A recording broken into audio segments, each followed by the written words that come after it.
महानगरपालिका अतिक्रमण विभाग गंजगोलाई भागातील सर्व दुकानदारांना सूचित करण्यात येत आहे की आपले दुकानाच्या समोर फुटपाथवर जे काही असेल ते लवकरात लवकर फुटपाथून काढून घ्यायचे आहे, अन्यथा जप्तीची कारवाई सुरू केली आहे। जप्त केलेले साहित्य आपल्याला परत मिळणार नाही याची नोंद घ्यावी। फुटपाथवर जे काही साहित्य ठेवलेले आहे ते लवकरात लवकर फुटपाथून काढून घ्यायचे आहे, त्यानंतर आपले साहित्य आपल्याला परत मिळणार नाही याची नोंद घ्यावी।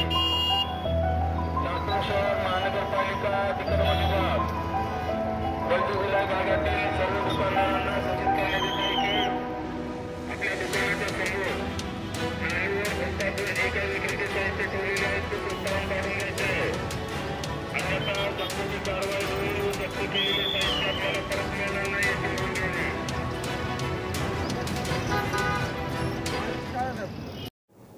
गंजगोलाईत पुन्हा एकदा अतिक्रमणाची मोहीम सुरू झालेली आहे, काय सांगायचं? नमस्कार। आपल्याला माहीतच आहे की माननीय उच्च न्यायालयाच्या आदेशानुसार गंजगोलाई हा जो परिसर आहे रहदारीचा आणि वर्दळीचा परिसर असल्यामुळं रस्त्यावर जी काही फळ विक्रेते भाजीपाला विक्रेते त्या ठिकाणी रस्ता अडवत होते आणि रहदारीचा अडथळा करत होते त्यांना तिथून हलवण्यात आलेलं आहे आणि त्यांची पर्यायी व्यवस्था फ्रूट मार्केट इथं करण्यात आलेली होती।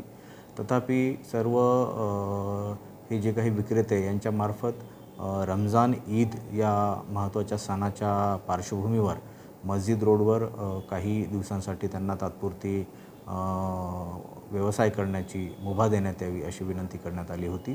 त्यानुसार मस्जिद रोडवर रमजान ईदपर्यंत त्या ठिकाणी त्यांना व्यवसाय करण्याची मुभा देण्यात आलेली होती। आज पुन्हा एकदा महापालिकेच्या वतीनं गंजगोलाई परिसर हा रहदारीसाठी पूर्णतः खुला करण्यासाठी पोलीस विभागाच्या सहकार्यानं त्या ठिकाणी मोहीम हाती घेण्यात आलेली आहे आणि सर्व नागरिकांनी सर्व स्तरातील नागरिकांमधून याविषयी अतिशय समाधान त्या ठिकाणी व्यक्त होत आहे।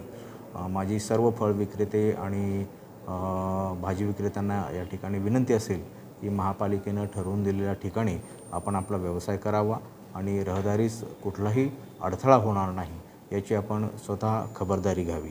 याशिवाय शहरातील अन्य ठिकाणी ज्या ठिकाणी रहदारीला अडथळा होईल अशा प्रकारे त्या ठिकाणी हातगाडी लावून व्यवसाय करण्यात येत आहे, त्याही सर्व विक्रेत्यांना महापालिकेमार्फत सूचित करण्यात येतं की आपण आपला व्यवसाय करताना रहदारीला कुठलाही अडथळा होणार नाही याची परिपूर्ण अशी दक्षता घ्यावी, जेणेकरून कुठलीही त्या ठिकाणी कारवाई करण्याची वेळ आपल्यावर येणार नाही या ठिकाणी आपण याची काळजी घ्यावी। धन्यवाद।